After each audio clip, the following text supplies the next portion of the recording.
Bom, pessoal, tudo bem com vocês? A paz do Senhor Jesus Cristo, que Deus abençoe você e a sua vida e a sua família. Sejam bem-vindos a mais um, não curso, mas a mais um vídeo do devocional, tá? Do canal Teolic. Teolic crescendo para a vida, amadurecendo para a eternidade. Essa é a segunda parte do capítulo de Mateus, certo? Nós paramos no versículo 20 e nós vamos agora dar continuidade e tentaremos, né, encerrar nesta segunda parte até o capítulo 48. Mas se não houver a possibilidade, nós faremos, né? Nós faremos aí, no caso, nós faremos como fala, nós daremos continuidade num próximo vídeo, tá? Então vamos lá sem mais delongas para que a gente não demore. Vamos direto lá para o nosso soft bíblicos e é um prazer estar com vocês. Eu decidi colocar aqui um pouquinho, né, a câmera aí, né, um pouco para compartilhar com vocês também e para que a gente consiga ter uma dinâmica melhor a respeito disso, para que a gente consiga interagir um pouco melhor. Eu acho que fica um pouco mais fácil até para poder entender, até por causa eu costumo falar muito, eu costumo gesticular, pessoal, costumo gesticular muito, então eu acho que isso também acaba contribuindo para o entendimento, né, da gente e de vocês no vídeo também. Então dê aquela força, dê o seu like, contribua, compartilhe, e dentro daquilo que a gente entende como credo cristão, né, a nossa fé, nós iremos compartilhar com vocês. Vamos lá, porque vocês estão vendo aí, pessoal, que tem um monte de... deixa eu ver se eu consigo dar um pouquinho mais de ganho aqui, tá? Pra gente. Eu vou ver se a gente consegue... Deixa eu ver, pessoal. Um pouquinho mais de ganho. Ficou um pouco melhor. Eu espero que esteja melhor para vocês aí. Qualquer coisa, na edição, eu tento dar um pouquinho mais diminuir um pouco mais aí o ganho aí nos decibéis. Bom, vocês estão vendo que tem aqui um monte de janela aberta. Aí vocês vão se perguntar, nossa, mas para que esse monte? Gente, tem um monte de referências cruzadas, principalmente agora em que a gente vai dar continuidade nesses temas, porque nós temos temas aqui bem espinhosos, temas bem complexos, né? Como por exemplo o adultério. Então a gente tem que esmiuçar bem. Eu já vou adiantar que eu não vou entrar nos pormenores, só de uma maneira superficial, porque somente esse tema aqui ele rende muitos vídeos, porque é muito complexo. A gente tem que tomar cuidado naquilo que vai falar, porque pessoas vão ouvir, e se nós não fizermos uma boa exegese dentro daquilo que realmente o texto traz, a gente pode acabar induzindo e influenciando outras pessoas a tomarem decisões errôneas, e não é esse aqui o caso, não é essa a minha intuição. Por isso que toda vez que a gente procura externar as nossas opiniões, você pode ter certeza que você vai estar de alguma forma influenciando a opinião e o pensamento de alguém. Então vamos lá dar continuidade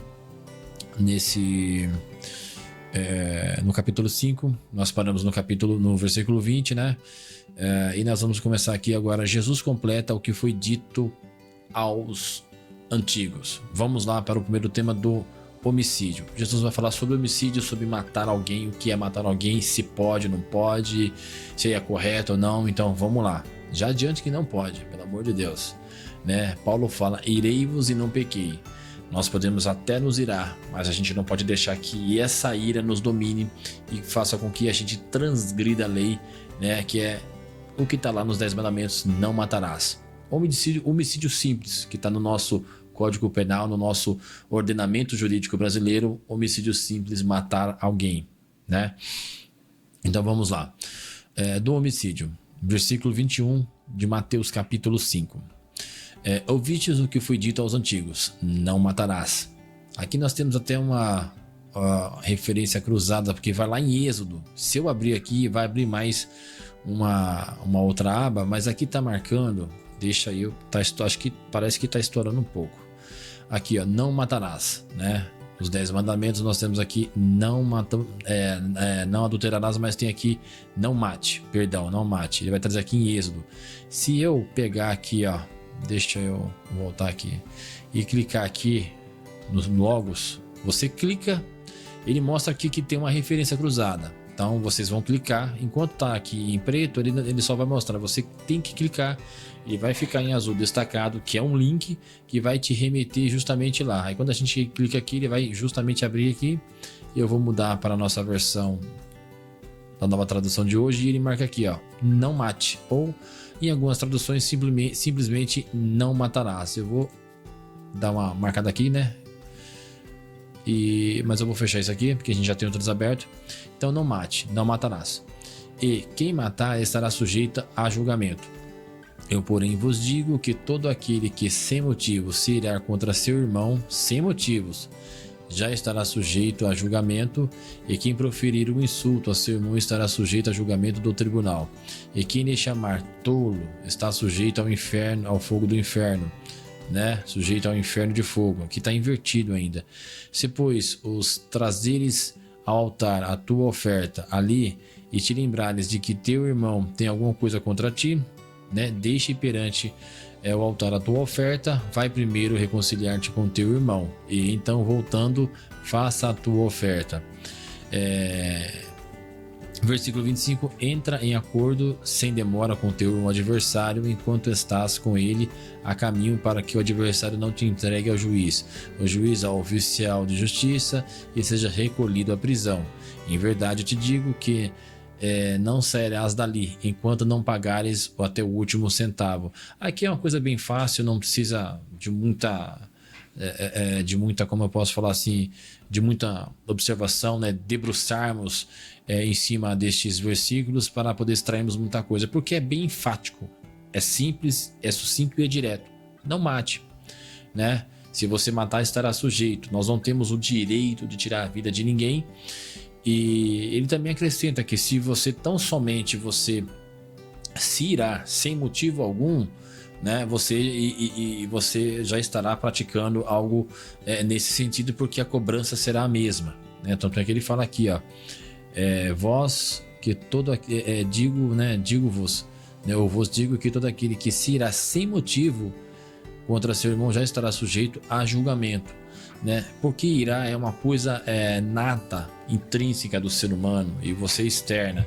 O que não pode acontecer é você, de uma certa forma, deixar que essa ira domine, né, a sua língua, os seus, as suas emoções, de forma que você vai externar isso e vai ofender as pessoas. Por exemplo, Jesus, ele se irou. Ah, mas peraí, Jesus não se irou sim, lá nos cambistas, né? As pessoas que estavam em frente do templo vendendo. E Jesus foi lá dar a correção. Irar é uma coisa. Então ele mostrou que ali não podia fazer isso, vender as coisas de frente com o templo, tornando ali... porque ali era uma coisa muito corruptível. Pessoas vendendo, se corrompendo, fazendo negócios ali. E a casa de Deus não é para que seja feito isso. Então Deus se irou, Jesus Cristo se irou. Mas há uma diferença de você irar e de você deixar que aquilo, né, eu posso me irar e corrigir o meu filho, mas até que ponto eu posso corrigi-lo de modo que eu não extrapole, não machuque, não ofenda e não provoque a ira dele, né, nesse sentido. Então vamos lá. E agora a gente vai entrar num tema espinhoso, que eu acredito que vai render até mais um vídeo, a terceira parte, porque aqui a gente vai permanecer um pouquinho mais, porque eu não posso também nem entrar muito, né, me aprofundar muito, e nem tampouco passar de uma forma tão rápida, relâmpago, que não traga à luz, né, do entendimento de vocês, nosso, coisas que realmente são necessárias para que nós possamos entender a respeito disso.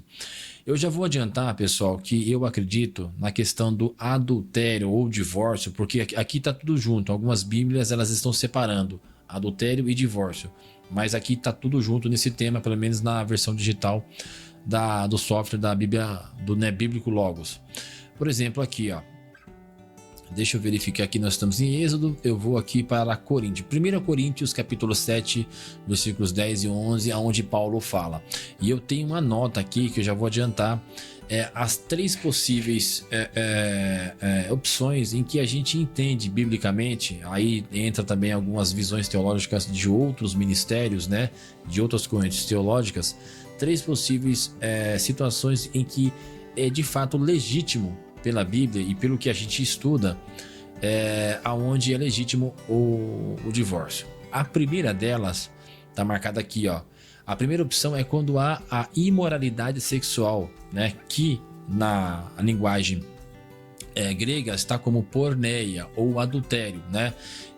Na verdade, a imoralidade sexual, a palavra correta que se liga, né? A palavra que expressa isso é a palavra porneia, que significa imoralidade sexual, né? E aí, consequentemente, vem o que? O ato de adultério, se concretiza o adultério, porque a imoralidade sexual, ela dentro de um certo contexto, ela vai trazer um tipo de entendimento, porque a palavra porneia ela pode ser usada em outros contextos, e dependendo do seu contexto, ela vai definir o que é. Por exemplo, a imoralidade sexual, ela pode ser, no caso, como um adultério, se caso realmente houver um adultério, se a mulher desonrar o homem, né, deitando-se, tendo-se relações com outro homem, se relacionando com outro homem para esses fins, não precisa nem ser concretizado a conjunção carnal, até porque Jesus Cristo fala, né, se no seu coração você já desejar qualquer mulher, né, qualquer cobiçar, você já estará cometendo adultério no seu coração, é o que Jesus Cristo fala. Tanto é que ele, só seguindo aqui, antes da gente fazer a explanação, né, teológica, do tema adultério, capítulo 27, diz assim, ouvistes o que foi dito, não adulterarás. Jesus Cristo falando, porém vos digo, qualquer que olhar para uma mulher com intenção impura, no seu coração já cometeu adultério com ela. Então não precisa nem ter a conjunção, mas só o fato da mulher se relacionar, ou o homem se relacionar, né? Sim, aqui eu tô sendo parcial, né? Imparcial, perdão, não parcial e nem muito menos machista, mas a cobrança tanto é para o homem quanto para a mulher, né? Se isso acontecer, esses relacionamentos externos, né, a pessoa se relacionar tanto homem quanto a mulher, já estará cometendo adultério no seu coração, quanto mais se ele cometer a conjunção carnal. Então a imoralidade sexual, nesse contexto, ela configura justamente o adultério. Agora, por exemplo, o que é imoralidade sexual? Gente, depende, o que é moral dentro de uma sociedade? Às vezes o que é imoral pra gente, como brasileiros, a nossa etnia, né, nós vemos a nossa língua, o português, veio do português lá de Portugal, e a nossa cultura foi com o tempo se perdendo aquela essência, né, da cultura portuguesa, e começou a se transformar em outros dialetos. A língua foi evoluindo, os povos foram evoluindo, o nosso país é muito miscigenado, tem muitas culturas, mas de uma forma geral, o que é moral dentro da nossa cultura? O que é moral? Às vezes o que é imoral para nós dentro da nossa cultura pode ser imoral para outra cultura ou vice-versa. De repente para uma cultura do povo americano, dos ingleses ou dos japoneses, né, como a cultura que eles têm, é imoral certas atitudes, certas práticas de etiqueta, e para nós não é. Então nós temos que nos atentar a isso. O que é imoral? Então o que é imoralidade sexual dentro desse contexto? Lá, falando para os judeus, né, na cultura hebreia, israelita, as mulheres andavam, né, praticamente usavam muitas túnicas, né, naquela época, roupas. Então não é como hoje que você vê mulheres que andam de calça leg, mostrando a sensualidade do seu corpo. E a Bíblia fala, Jesus fala que a sensualidade da mulher é para o seu marido e vice-versa. Então tem coisas que a gente já vê que é imoral aqui, né? Nós temos nossos princípios conservadores, né? E aí o que acontece? Essa questão de imoralidade sexual, às vezes, não precisa nem chegar a concretizar a conjunção carnal, ter o ato, né, de duas pessoas estarem se relacionando num triângulo amoroso, e o homem ou a mulher ir lá e cometer a conjunção carnal e sair com uma outra pessoa para configurar um adultério. Então, às vezes, a questão da imoralidade sexual está muito mais também relacionada a questão de conduta da própria mulher ou do próprio homem. Então a mulher está desonrando o homem está desonrando a mulher. Então tudo isso tem que ser ponderado, pessoal.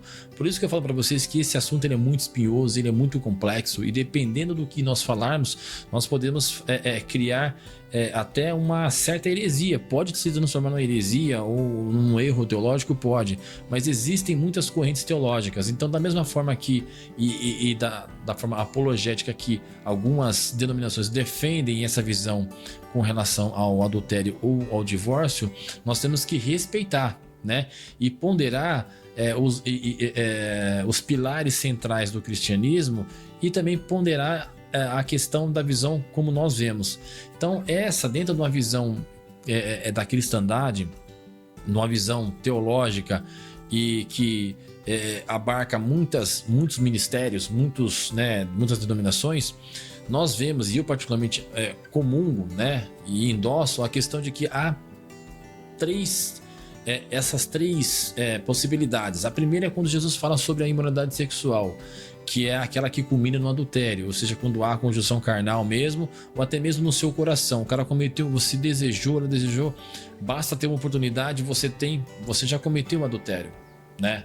Então aí Jesus Cristo aqui fala, só no seu coração você já cometeu adultério com ela. E se você permanece nessa questão e permanece nisso, você está em pecado. Não é um pecado permanente, mas você está em constante prática do pecado. E de repente, se o seu parceiro ou sua parceira ele constata isso, já é motivo dele de considerar um divórcio, porque Jesus Cristo mesmo fala, já em seu coração cometeu adultério com ela. Então não precisa nem da prática porque naquela época, segundo a lei de Moisés, tinha que ser pego no ato, e quando você era pego no ato, eles eram apedrejados. Aí a gente volta lá no primeiro vídeo, quando fala de José, que não querendo infamar Maria, ele queria deixar ela secretamente, mas o anjo em sonho o avisou. Por quê? Justamente por causa disso. Porque se ele faz isso, as pessoas iam constatar o que ia acontecer. Pela lei de Moisés, eles iam levar a Maria a julgamento.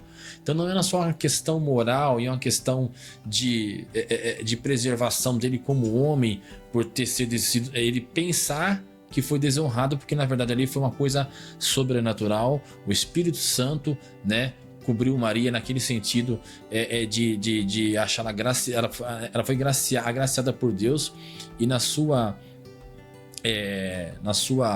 como eu falo assim, ela sendo virgem, né? O que acontece nesse contexto? Então Deus foi lá e através da ação do Espírito Santo, né, houve o que?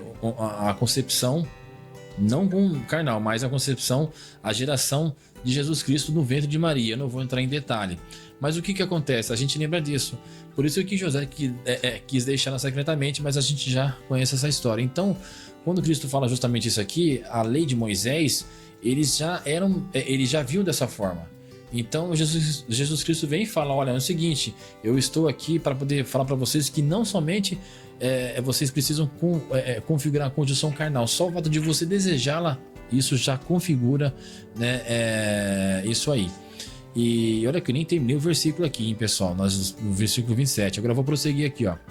Então Jesus prosseguindo diz no versículo 29, se o teu olho direito te faz tropeçar, arranca-o e lança-o fora de ti, pois é melhor que você entre nos céus sem um olho do que com os dois no inferno.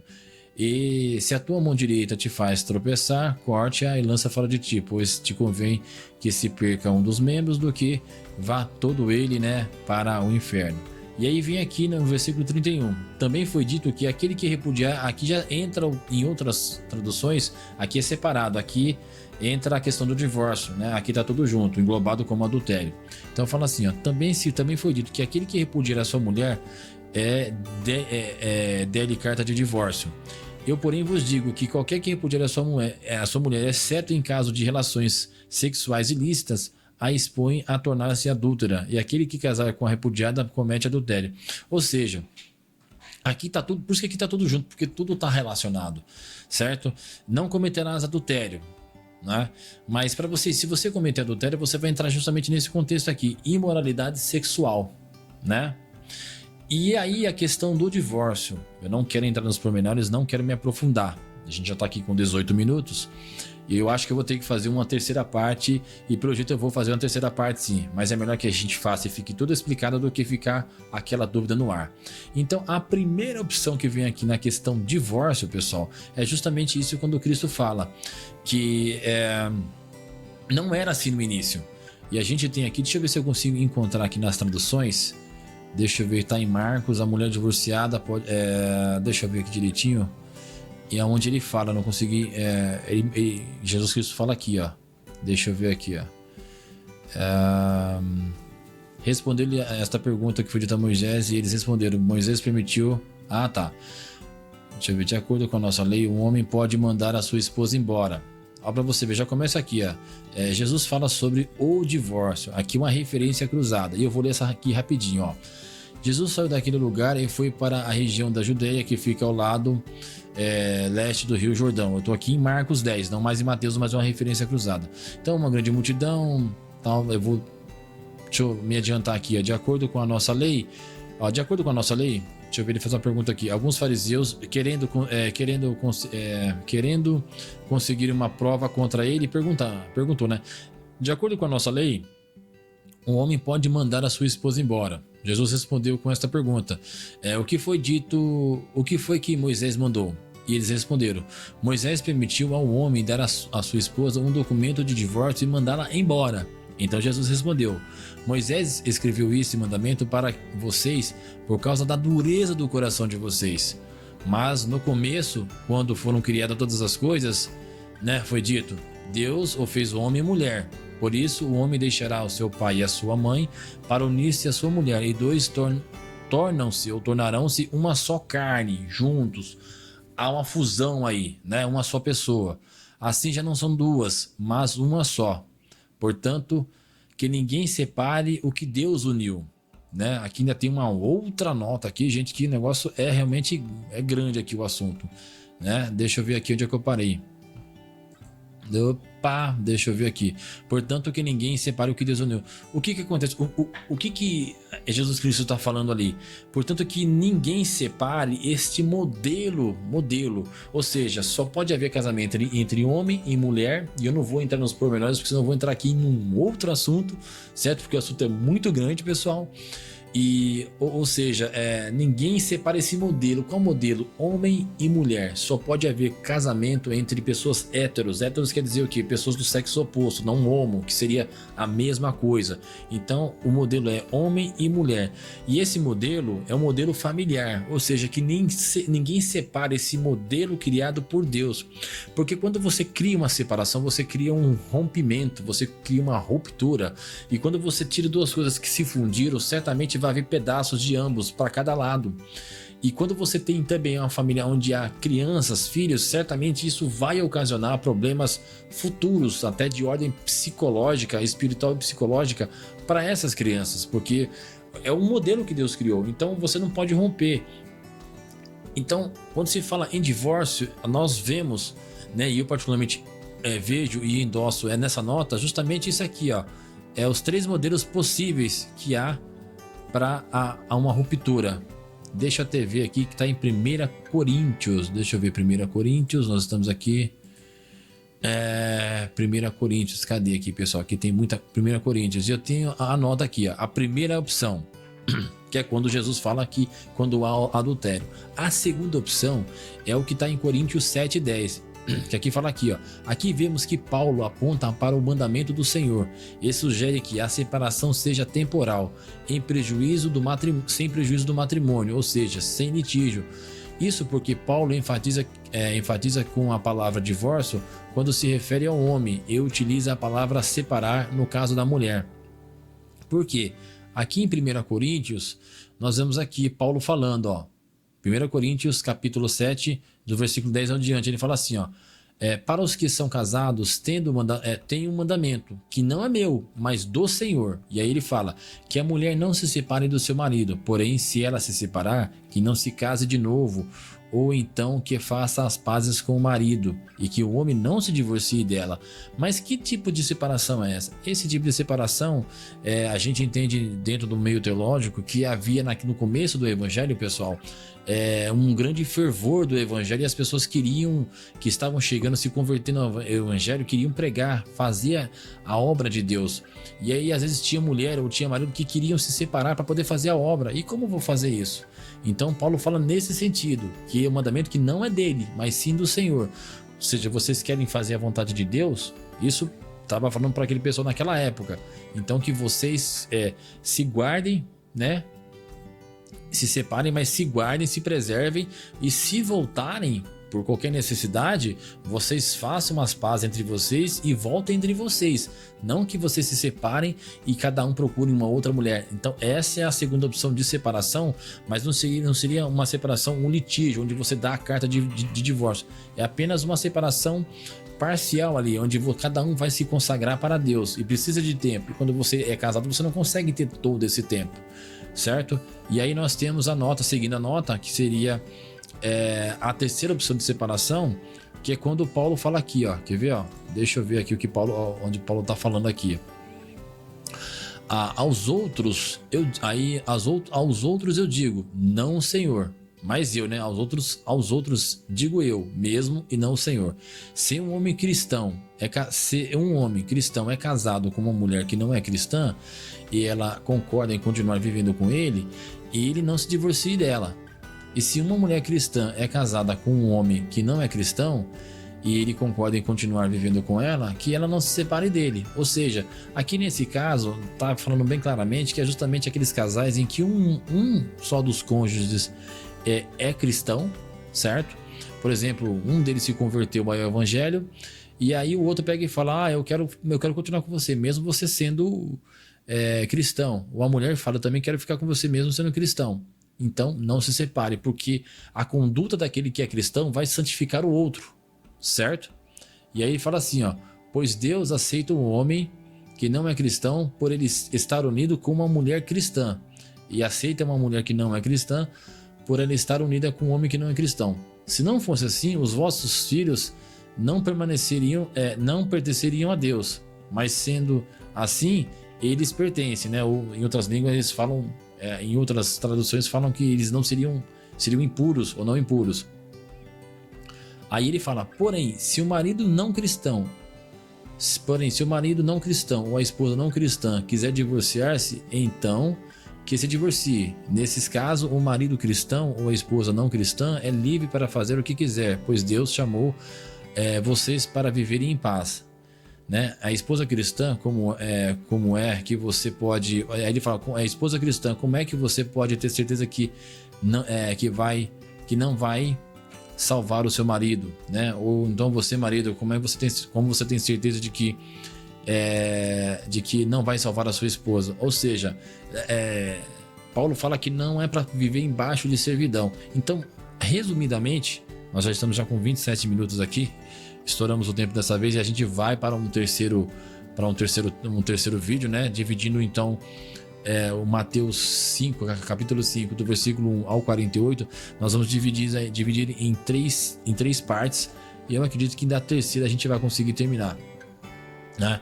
Então, resumidamente aqui, a questão do divórcio, pessoal, para resumir e finalizar aqui, as três opções, né, na forma teológica que eu conheço e que eu comungo é o seguinte: a separação ela só pode ocorrer, segundo a Bíblia, quando há a imoralidade sexual, né? No caso, adultério, né? Mas a imoralidade sexual também ela pode abranger outros contextos, e aí nós temos que ver, porque às vezes a mulher pode não adulterar com outra pessoa, mas ela pode no seu coração adulterar, ou então a sua conduta. Então aí entra a questão, o que é imoral na nossa cultura, nos nossos, né, naquilo que nós vivemos, o que ela está fazendo ou ele está fazendo que causa esse tipo de imoralidade sexual e que possa ocasionar o divórcio. Mas isso, o que Cristo falou, quando a imoralidade sexual, só que a imoralidade sexual aqui é adultério, está especificamente falando em adultério, mas não há um consenso, né? Então é muito difícil, é muito espinhoso nós falarmos sobre isso. Então, no meu caso, eu acredito aqui que a imoralidade sexual que Jesus Cristo está falando aqui é adultério, tá? Então, no adultério não tem como, você pode se separar. Você traiu o seu esposo ou sua esposa, então aquele que foi traído pode pedir o divórcio, ele só volta se ele quiser. E a questão bíblica, né? Por isso que tem que ter o aconselhamento pastoral dentro das igrejas, porque sempre se busca a união, nunca a separação, certo? E nós temos aqui que a segunda opção é justamente aqui que Paulo estava falando, quando as pessoas queriam se separar para se consagrar a Cristo, mas não era um posicionamento de divórcio onde o homem e uma mulher, né? O homem dava carta de divórcio para a mulher. Não, ali era você se consagrar um tempo, mas se você fosse voltar, que voltasse no Senhor e que volte com a mesma pessoa, né? E aí tanto é que ele fala: esse mandamento vos dou, não eu, mas o Senhor. E o segundo é quando a questão é que há um casal que recentemente, um ou outro, tanto o homem quanto a mulher, eles se converteram ao evangelho. Aí nesse caso eles estão vindo do mundo, né? Os ímpios, o gentio, vindo para Cristo. E aí nesse caso, aquele que se converteu, se a mulher ou o homem, né, daquele convertido ou convertida, eles entrarem num consenso e querem continuar mesmo estando na igreja, ótimo, porque aquele que está na igreja vai santificar o outro, e os filhos também. Agora, se nesse caso ele tanto a mulher ou o homem que no qual o seu cônjuge ele se converteu ao evangelho e ela não quer seguir, ou ele não quer seguir, tá livre para poder fazer, porque Deus não chamou para a servidão. Então é nesse sentido que há essas três opções.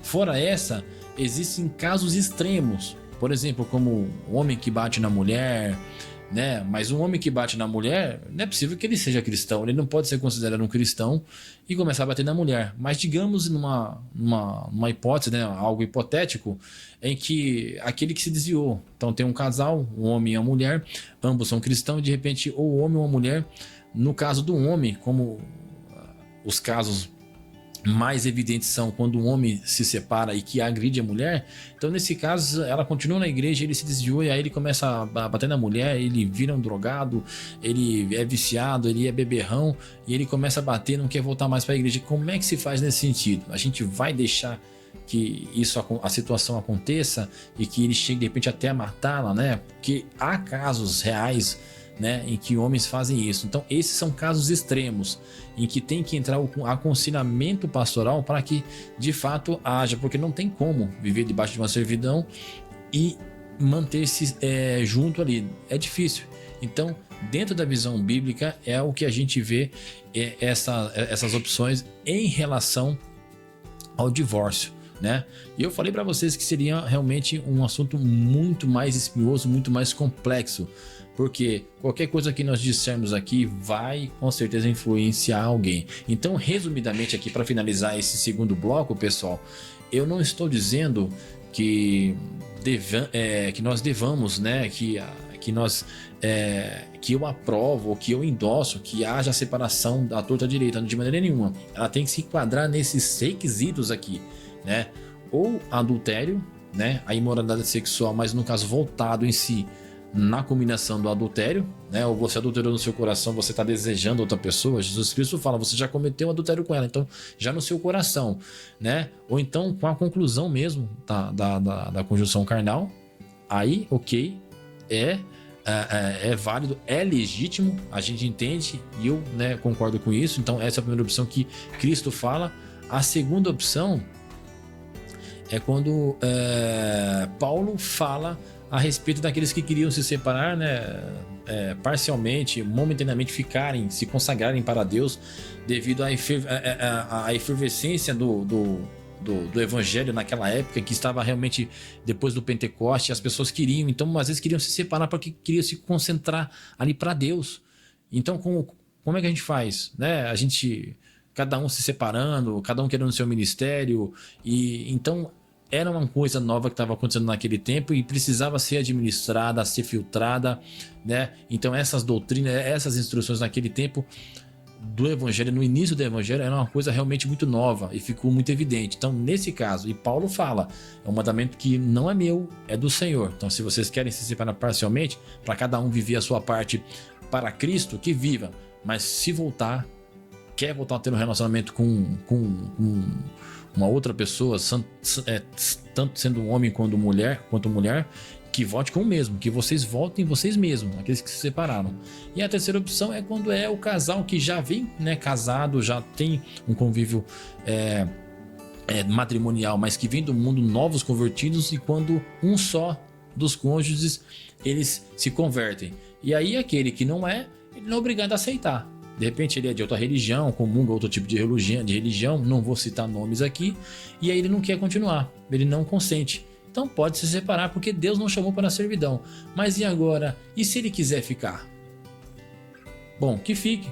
porque é o que Paulo fala, a palavra diz, aquele que aceitar, que consentir, ele será santificado pelas boas práticas e condutas e testemunho daquele que se converteu ao evangelho, seja o homem ou seja a mulher. Então é nesses 3 sentidos, então é nessa parte que eu comungo. Então, recapitulando, pessoal, a primeira parte é adultério, né?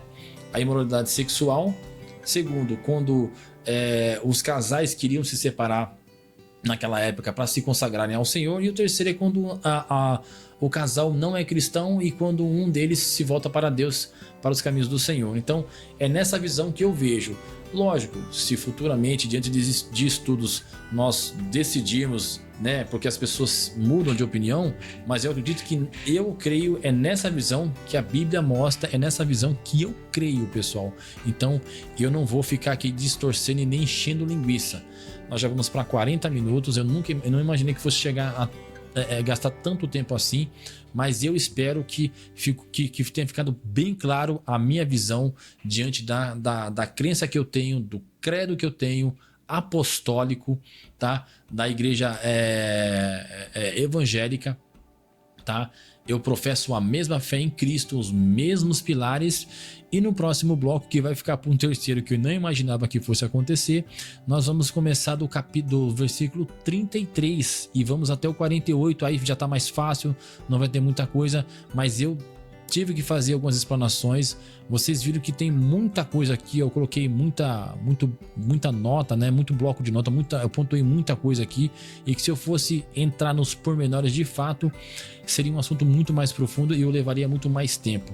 Então eu quero futuramente fazer um estudo, já tem um estudo pronto, mas eu quero terminar esse estudo e fazer um vídeo somente para isso, somente focado nisso, a questão do adultério, né, do divórcio, pode ou não pode, quais são as visões que tem e naquilo que eu creio. Eu já mostrei aqui de forma resumida que existem essas 3 opções aqui, né, que vocês tenham guardado, que vocês tenham ficado bastante claro para vocês, e depois eu quero trazer outras visões, né, como visões de outras pessoas de renome, como nós temos aí Augusto Nicodemos, nós temos aí Luiz Saião, nós temos também o Hernandes, nós temos também o Elias Soares.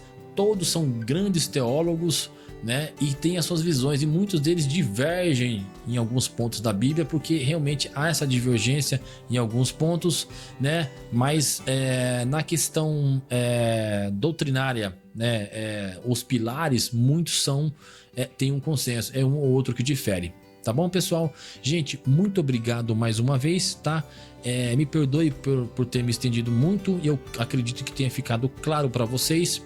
Deixem as suas críticas construtivas, porque essas críticas vão nos ajudar e me ajudar muito a trazer e a traçar um perfil que melhor vai atender vocês. É lógico, tudo dentro da palavra, porque o principal aqui é a palavra, e querendo ou não, nós temos que seguir a palavra, tá certo, pessoal? Obrigado pelos novos inscritos, compartilhe, dê o seu like, dê o seu joinha, e que o amor de Deus, que a paz do Senhor Jesus Cristo, que as consolações do Espírito Santo estejam com vocês, e até a próxima, pessoal, se Deus assim permitir. E eu vou me despedindo, eu vou ficando por aqui. Um abraço, fica com Deus, tchau, tchau.